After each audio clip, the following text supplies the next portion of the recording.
Et bonjour, aujourd'hui on passe la journée ensemble, nous sommes au mois d'août, j'ai enfin un peu de temps pour moi. Donc on va commencer la journée par un bon petit déjeuner, je suis passée prendre du café chez le torréfacteur. Et ensuite je vais me faire un porridge, donc je vais mélanger des flocons d'avoine avec du lait végétal que je vais faire cuire à feu doux. J'ai découvert ce lait végétal de la marque Alpro qui est très bien. Il a une vraie texture de lait entre guillemets. Parfois le lait d'avoine peut être un peu liquide, donc vraiment top. Récemment j'ai reçu une cure de la marque M. Je vais essayer ça, donc c'est à base de collagène. Je suis pas une grande fan de ce genre de boisson dès le matin, mais j'essaie de m'y tenir. Donc voilà, la couleur est assez étonnante, je crois qu'il y a de la betterave à l'intérieur. Voilà, une belle petite potion dès le matin. Je n'oublie pas de surveiller le porridge et de remuer de temps en temps, sinon ça accroche au fond de la casserole.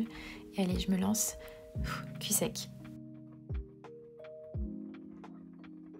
Quand le porridge est cuit, je viens ajouter des fruits. Donc je commence par une banane. Ensuite, je vais disposer aussi des abricots que j'ai pris sur le marché qui sont excellents.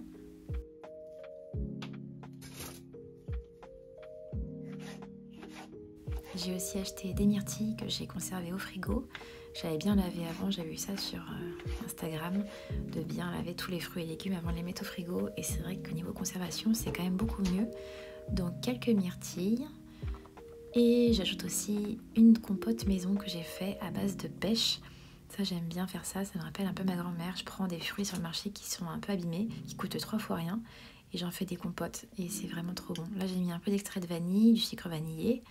Et ça complète parfaitement, soit avec un yaourt, soit pour un porridge comme ça. Et je n'oublie pas un peu de beurre de cacahuète pour apporter plus de gourmandise à ce porridge.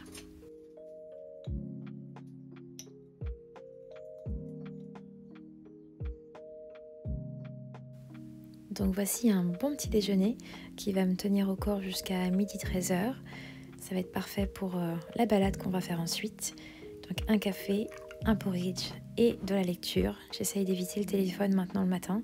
Donc je lis une dizaine de pages dès le matin. Là c'est le dernier Valentin Musso. J'aime beaucoup son écriture. C'est assez facile à lire et en même temps l'histoire est prenante dès le début. Donc j'aime beaucoup. J'ai enfilé un jean et un gros pull parce que mine de rien il fait 17 degrés à Bordeaux. L'été n'est pas vraiment là. Je mets une touche de Labello couleur cerise et je matifie un peu mon teint parce que j'ai mis une crème ce matin un peu trop grasse. Donc je brille un peu. C'est des lingettes trouvées chez Muji qui sont vraiment super. Et j'ai eu plein de questions sur ce casque. C'est un Sony WH-1000XM4. Il est très bien. Il y a un réducteur de bruit externe. C'est vraiment trop bien quand on est dans le train ou dans un café un peu bruyant. Donc me voici en route, direction Saint-Michel.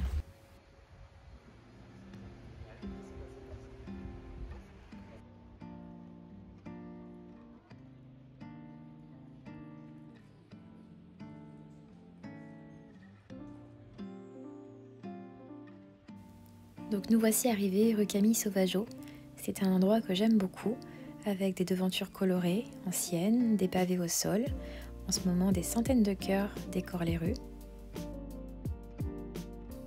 Nous sommes en août, donc plusieurs boutiques étaient fermées pour les congés annuels, mais je repasserai à la rentrée. J'ai pu observer quelques curiosités de quartier et j'ai quand même flâné dans quelques boutiques.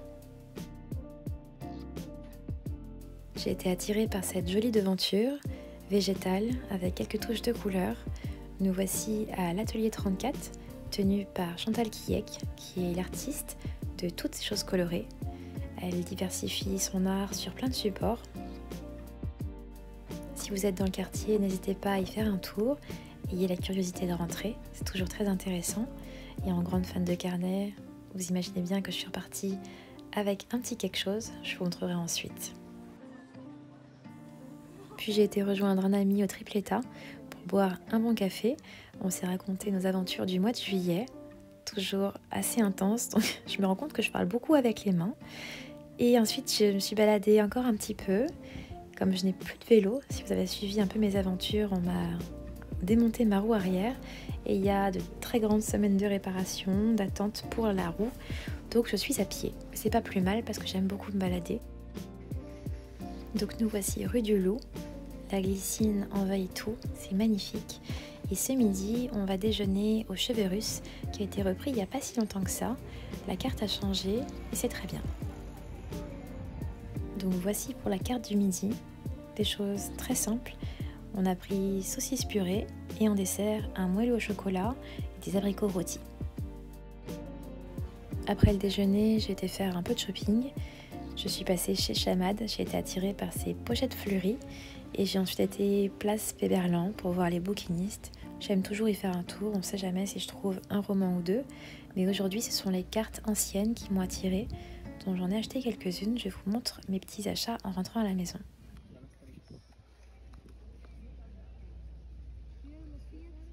Je suis rentrée à la maison, je me suis changée. J'ai enfilé un pantalon que je voulais donner à Emmaüs, mais en fait je l'aime trop. C'est un Vichy, mais une toile très souple. Je pensais pas le porter cet été, mais on est 1er août, je crois qu'il fait 20 degrés dehors, donc c'est très bien. J'ai fait des petites emplettes tout au long de ma balade, entre Saint-Michel, après Péberlan, etc., à Bordeaux. Donc je vous montre tout ça. J'ai reçu aussi un colis qu'on va déballer ensemble.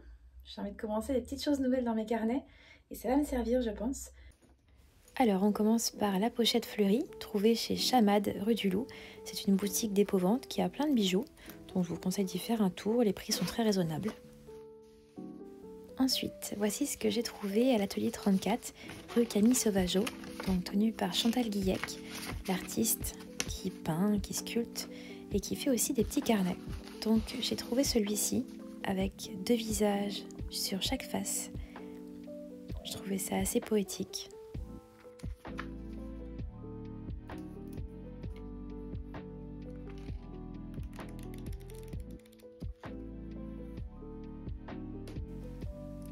Ça, c'est ce que j'ai trouvé chez les bouquinistes de Péberlan. Donc j'ai acheté 7 cartes avec des roses. Je trouvais le contraste assez intéressant. Au dos, il y avait un petit mot. Bonne et joyeuse fête, amicalement. J'ai aussi pris celle-ci. Pas trop de saison, mais j'ai trouvé le chat tellement mignon avec cette grosse carpe. Je vais les accrocher à mon bureau. Et ensuite, je suis passée chez Sostrengren me prendre un nouveau carnet pour écrire cette fois-ci. Je me suis rendu compte que ça me faisait du bien de poser mes idées. Donc il me fallait aussi des lignes car j'écris pas très droit. Et enfin, j'ai reçu ce colis qui regroupe 4 packs d'images et de stickers sur le thème de l'art, des timbres, ensuite des objets vintage et des publicités aussi, sur des fleurs anciennes, des papillons et des étiquettes, et enfin voyage et astronomie. J'aime dessiner et écrire dans mes carnets, mais c'est vrai que j'aime beaucoup compléter mes pages par des images et parfois ça me manque un peu. Donc je me suis dit que commander tout ça, ce serait parfait. Et effectivement, la qualité est au rendez-vous.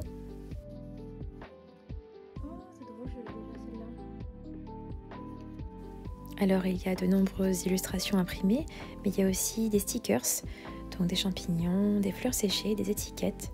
Honnêtement, je suis vraiment surprise de la qualité. Il y a des couleurs qui sont un peu plus passées, mais j'aime ce côté vintage, donc ça me va très bien. Wow. Et là, il y a carrément des timbres prédécoupés. Mais j'ai payé les 4 packs 16 € en tout. Donc vraiment très très contente.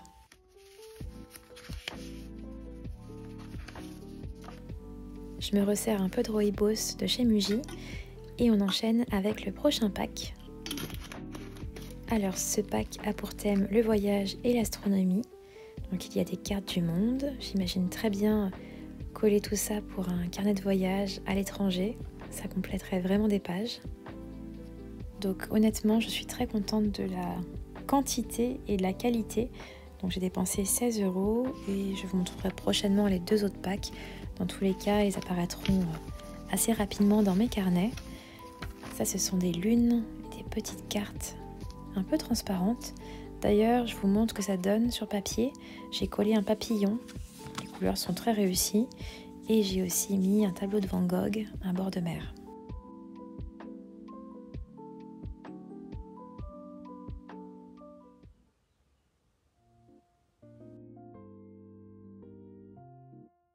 En fait, j'étais au cinéma il y a 2 jours et j'avais un pantalon qui me sciait les hanches. Ben, j'aurais vraiment dû mettre ce genre de pantalon. J'ai remarqué que j'ai de plus en plus de mal à me tenir en place pendant 2 heures, juste comme ça. Je préfère être comme ça. Je me sens plus à l'aise. Et donc tout ça pour vous dire que mon pantalon m'a scié les cuisses et que j'aurais dû mettre ce genre de pantalon. Et je pensais à un truc. C'était pourquoi pas vous amener à l'Utopia ce soir. C'est un cinéma indépendant. En fouillant dans mon portefeuille tout à l'heure, je suis tombée sur une petite place. C'est vraiment les tickets à l'ancienne, les petits tickets en papier. Et je me suis dit, pourquoi pas vous montrer ce cinéma qui est quand même assez intéressant. Je crois que c'est un ancien couvent, donc il y a des salles très très belles, dont la salle principale qui est magnifique, avec des beaux tableaux, choses comme ça. Dans l'esprit un peu, moi à Paris j'adorerais aller au Luxor, je sais pas si vous connaissez. Allez-y, c'est pas cher, c'est magnifique. Et ça soutient un peu des cinémas indépendants. Là à UGC j'ai payé 11,70 € ma place, je crois. C'est un peu de la folie je trouve. Pour avoir accès à la culture comme ça, bon évidemment on peut prendre des cartes, mais moi j'y vais pas assez souvent et je me dis bon écoute 5 € la place de ciné c'est très bien et ça fait marcher des petits indépendants comme l'Utopia. Donc je pense qu'on va aller se faire un film. Je crois qu'il y a un film sur Tokyo qui me plaisait bien. Suzume je l'ai pas vu. Et qu'est-ce qu'il y avait d'autre qui me disait bien? Oppenheimer, je sais pas si je suis dans le mood aujourd'hui, pas trop. Pas quelle heure il est, je pense qu'il est 17 h, quelque chose comme ça. Donc je vais aller voir ça sur internet et je pense qu'on va se faire une petite séance. Bon, changement de programme, il s'est mis à pleuvoir des cordes et les films qui passaient ne m'intéressaient pas trop. Donc j'ai préféré attendre le lendemain et profiter d'une éclaircie pour me diriger à l'Utopia.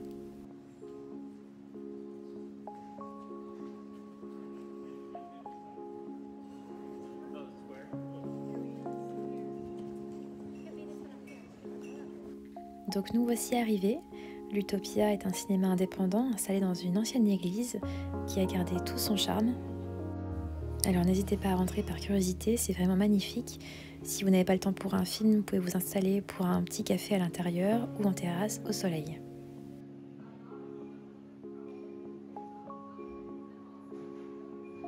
Je suis venue revoir le film de Sofia Coppola, Virgin Suicide, qui m'a tant émue à l'époque. Autant vous dire que ça a été la même chose. Je suis ressortie les yeux humides.